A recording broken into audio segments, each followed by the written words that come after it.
Olá, queridos. Meu nome é Estevão. Vamos para o quarto sinal.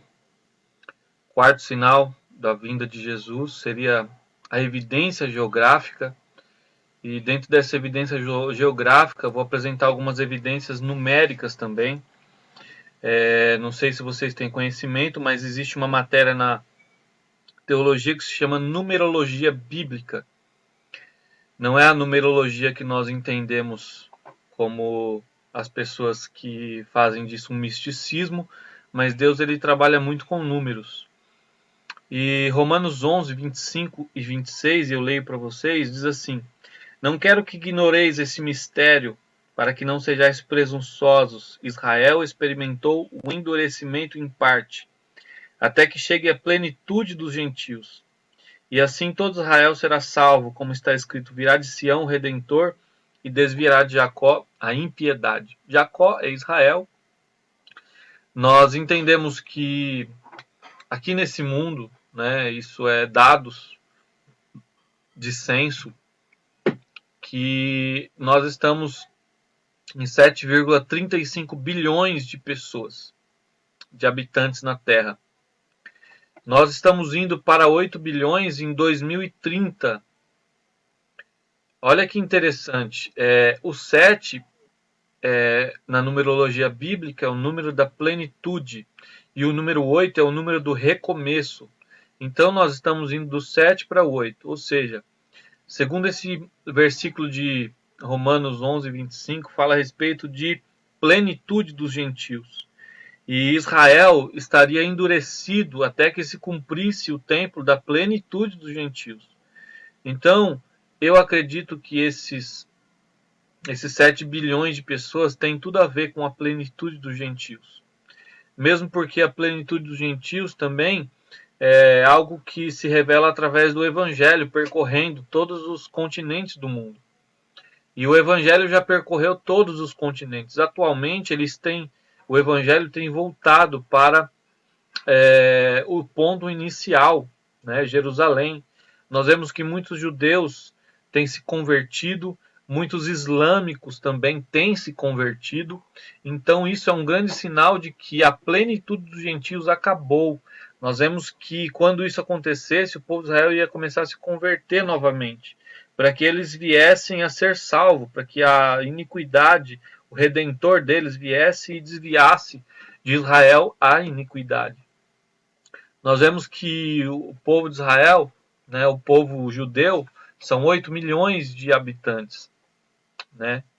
Esse número 8 também é o número do recomeço, como nós falamos, e esse recomeço é aquilo que nós vemos em Gênesis, quando 8 almas entraram na arca de Noé e recomeçaram o mundo novamente. Então nós entendemos que isso está prestes a acontecer. Nós vemos que a grande tribulação vai trazer consigo uma grande mortandade de pessoas. Vamos entender também que os judeus, eles são, pelos rabinos, estão sendo convocados para voltar todos para Israel. Há alguns judeus espalhados ainda, mas a maioria, na sua maioridade, na maioria dos judeus, aliás, já estão lá em Israel. Eles têm sido agora fortalecidos, eles têm, sua religião está forte. Olha que interessante que tem acontecido na comunidade judaica. Um menino de 15 anos, um adolescente judeu, ele teve uma experiência pós-morte de 15 minutos. Mas essa experiência pós-morte mudou a vida dele e ele tem contado em todas as sinagogas, tem gravado vídeos. E esses vídeos já chegaram até nós e ele conta as experiências que ele tem de como foi o julgamento que ele teve, as coisas que ele fez aqui na Terra eram extremamente notadas. As coisas boas eram extremamente elogiadas, mas as coisas ruins que ele tinha feito desde o seu nascimento eram extremamente pesadas na balança. Então, o povo de Israel está muito atento e ele fez muitas previsões a respeito de pessoas que iriam invadir Jerusalém, É só você assistindo, porque é uma entrevista muito longa, mas tem muitas coisas interessantes nessa entrevista. Aconselho você a estudar a respeito disso. Mas o que eu quero dizer é que os judeus já tem muito tempo que estão sendo convocados, é, que estão sendo despertados a buscar a Deus de verdade, a ter uma vida de piedade, de santidade diante do seu Senhor. Nós vemos que os judeus eles se dividem em duas partes: os judeus que acreditam em Jesus como Messias e os judeus que acreditam que Jesus vai voltar. Ainda, no caso que eles vão receber ainda o seu Messias. E esse é o fato que está acontecendo em Jerusalém. Pra vocês terem uma ideia como tem sido, como os judeus estão fortes, eles fizeram um mapeamento de DNA e já conseguiram mapear as 12 tribos de Israel que estavam perdidas. Eles têm um instituto do templo que é responsável por estudar a cultura antiga e reproduzir os utensílios utilizados no templo. Esse instituto do templo eles já reproduziram até a novilha vermelha, e essa novilha vermelha era importante. Já não se produzia mais esse tipo de animal e pelo DNA eles conseguiram resgatar essa novilha vermelha, que era importante para o sacrifício.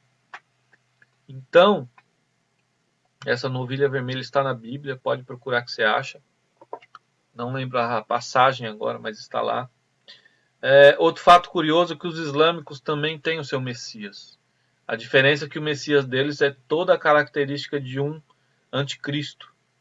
Mas eles estão sendo convocados a abandonar a sua própria vida e morrer em favor do Islã, em favor do Messias, para estabelecer a religião pura deles, matando os infiéis.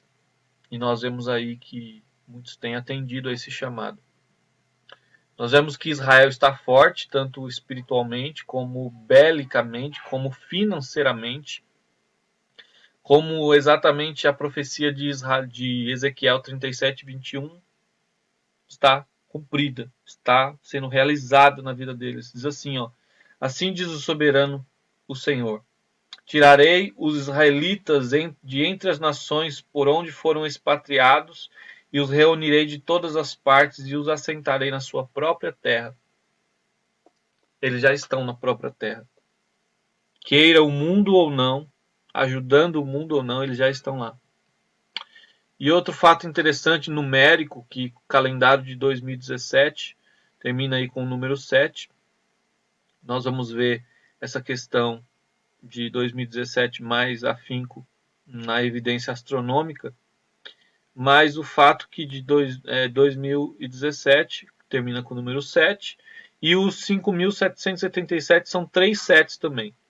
Mas evidenciando esse 5777, o 5 seria o número da graça e 7 o número da completude. Então 3 vezes o número 7 é muito mais significativo, porque ele diz completude total. Ou seja, o tempo da graça, a frase é essa, não esqueça, o tempo da graça já chegou na sua plenitude, ou seja, terminou.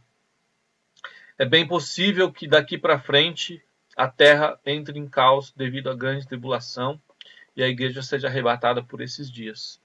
Amém?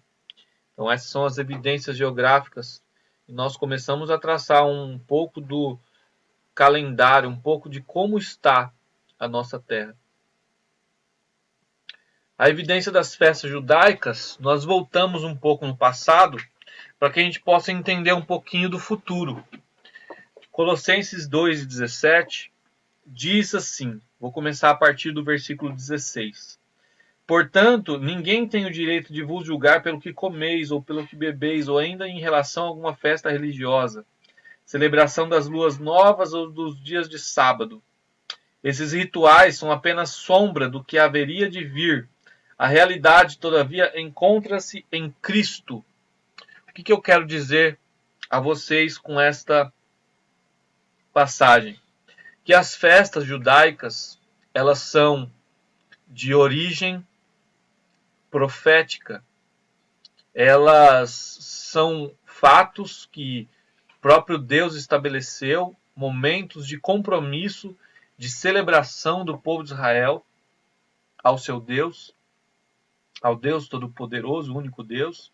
E eles, cada festa dessa denotava algo, mas aqui o apóstolo Paulo sabiamente diz que a realidade de todas essas festas encontrava-se em Cristo. Todo cerimonial, todas as coisas, o tabernáculo, tudo se encontrava em Cristo. Nós vamos começar aqui a festa da Páscoa.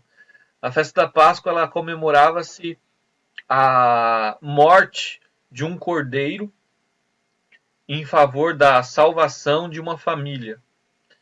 Lá no Egito, onde se comemorou, e ela era comida com ervas amargosas, com vinho, com pão, asmo, com pão sem fermento. E o sangue desse cordeiro passava-se nos umbrais da porta para que à meia-noite, quando o anjo passasse, o anjo da morte passasse, não matasse o primogênito daquela família. E foi o que aconteceu no povo. Aconteceu lá com o povo do Egito, morreu todo o primogênito, inclusive do faraó. E nós vemos essa morte de todos os primogênitos, menos do povo de Israel. Assim estabeleceu-se a Páscoa por festa perpétua, e é comemorado até os dias de hoje. Nós vemos a festa dos pães asmos, que ela era uma festa que se comemorava a festa dos pães sem fermento, né? Essa festa do pão sem fermento era um apontamento exato, porque o povo de Israel não tinha tempo para deixar a massa crescer, e eles tinham que assar aquele pão daquele jeito. É conhecido como um pão sírio nos dias de hoje. E tinha uma cerimônia especial em família que um pão desse era escondido num lençol e enterrado. E a criança, os filhos da casa tinham que achar, e quem achasse seria abençoado. Nós vemos que a terceira festa é a festa das primícias. E essa festa das primícias, ela fala a respeito da primícia, dos primeiros frutos da colheita, era apresentada a Deus em sacrifício. Eles levavam os grãos, levavam farinha pura dos primeiros frutos da sua terra. A festa de Pentecostes celebrava a festa da lei que foi dada ao povo, né? A festa das trombetas, ela revelava a passagem do ano novo. Esta festa da trombeta, ela era algo muito importante para o povo judeu, porque era a passagem de um ano para outro, chamado Festa das Cabeças, né? Festa do Ano Novo. A festa da expiação era quando todo o povo de Israel se reunia em sacrifício, para que houvesse sacrifícios feitos para que o povo recebesse o perdão dos seus pecados. E a festa dos tabernáculos era um momento que o povo ficava ali, lembrando também do Egito, quando eles passaram pela terra, passaram em peregrinação à terra de Canaã, no tempo que eles passaram no deserto, e eles estendiam tendas e comemoravam esse momento. Eu vou voltar tudo aqui para que eu possa dar o significado de cada um. A festa da Páscoa, como eu já falei, apontava para Jesus, o Cordeiro Pascual. Jesus morreu exatamente num dia de Páscoa. A hora do sacrifício, a terceira hora, 3 horas da tarde, Jesus morreu. Jesus se entregou como sacrifício perfeito. A festa dos pães asmos foi exatamente no dia exato, isso que eu quero que você preste atenção, no dia exato que era comemorado a festa dos pães asmos, Jesus foi sepultado. Lembra da cerimônia em família? Jesus foi colocado num lençol por José de Arimateia e colocado num sepulcro novo. exatamente no mesmo dia. E a festa das primícias foi exatamente no dia, era comemorado no dia que Jesus ressurgiu, ressuscitou. Jesus ressuscitou ao terceiro dia. Então essas festas são um apontamento exato para o tempo e para o dia exato que Jesus ressuscitou e foi ao Pai se apresentar no templo que tinha lá no céu como um sacrifício perfeito para toda a humanidade. Por isso Jesus é considerado as primícias do que dorme, porque foi o primeiro que ressuscitou, assim como acontecerá com a igreja do Senhor. Nós vemos a festa de Pentecostes, que foi a festa que comemorava a lei que foi dada a Moisés. Você pode pegar sua Bíblia e ler um livro de Atos, capítulo 2, que diz assim: e cumprindo-se o dia de Pentecostes. Então nós vemos que o Pentecostes é uma festa judaica, e essa festa ela teve o cumprimento com a descida do Espírito Santo, a qual foi vista por eles línguas repartidas como que de fogo, porque o Espírito Santo foi dado para nós como lei escrita nos nossos corações. Essa lei não é escrita mais apenas em uma Bíblia, em uma palavra, em uma tábua, mas é escrita na tábua dos nossos corações. Então o Espírito Santo foi dado para que nós possamos segui-lo como consciência perfeita, como direção perfeita daquilo que nós devemos fazer. Por isso que a lei do Espírito e vida nos libertou da lei do pecado e da morte. A lei que só apontava o pecado, agora hoje produz vida, se nós seguirmos ela e obedecermos. Aleluia! Glória ao Pai, ao Filho e ao Espírito Santo, por esse plano maravilhoso. Agora a festa das trombetas, ela fala a respeito de arrebatamento, de virada de ano, de virada de ciclo. O povo de Jerusalém, eles comemoravam o início de um novo ano. Então essa virada de ciclo o arrebatamento, vai ser um novo ciclo para a igreja, onde a igreja vai estar ouvindo o som da trombeta e ao soar da última trombeta, né? A Bíblia diz ao soar da última trombeta. O que significa isso? É um apontamento.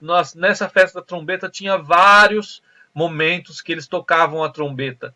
E eles tocavam a trombeta em alerta, ia tocando, ia tocando. Só que a última trombeta era tocada de um som diferente, um som uníssono.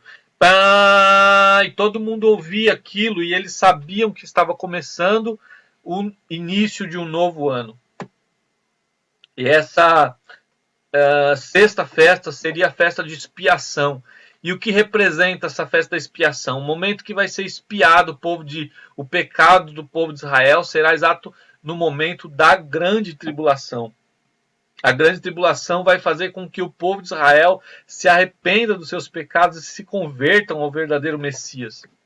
E tabernáculos era um momento que o povo se reunia em volta de Jerusalém. E é exatamente o que vai acontecer no milênio. O povo de Israel o centro do mundo vai ser Israel e o mundo vai ser governado pela capital de Jerusalém, onde o próprio Messias vai habitar e fazer de lá um santuário de governo do mundo inteiro.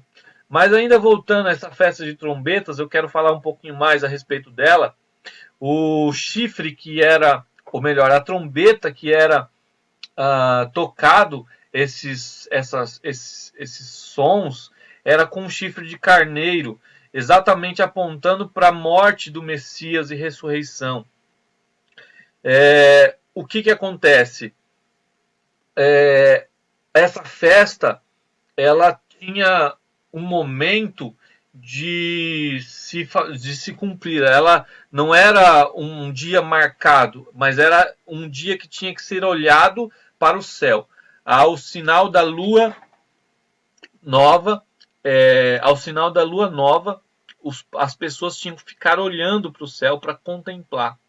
Por isso que é dito que o dia e a hora ninguém sabe, porque o dia e a hora significa exatamente esse cerimonial, que precisava ficar duas testemunhas olhando para o céu para ver a primeira primeiro sinal da lua, a qual iria denotar o início do ano novo. Quando acontecia isso, essas testemunhas iam até o sacerdote, e o sacerdote dava ordem para começar a tocar essa trombeta, e essa trombeta falava exatamente que iria começar um novo ano, um novo ciclo. Então, por isso que é dito o dia e a hora ninguém sabe, né? Mas hoje nós conhecemos, através dos calendários, através da nossa ciência astronômica, é revelado hoje para nós aquilo que nós temos de a data exata do início do ano novo judaico, né? E assim dá para se saber. Assim como nós entendemos que o tempo, né, o dia e a hora, realmente ninguém sabe da vinda de Jesus, porém o tempo é bem claro, nós estamos estudando exatamente a respeito do tempo que Jesus voltaria, e nós estamos nos últimos dias, nós estamos às portas, o arrebatamento está às portas, e a qualquer momento, a qualquer minuto, Jesus estará voltando. Amém?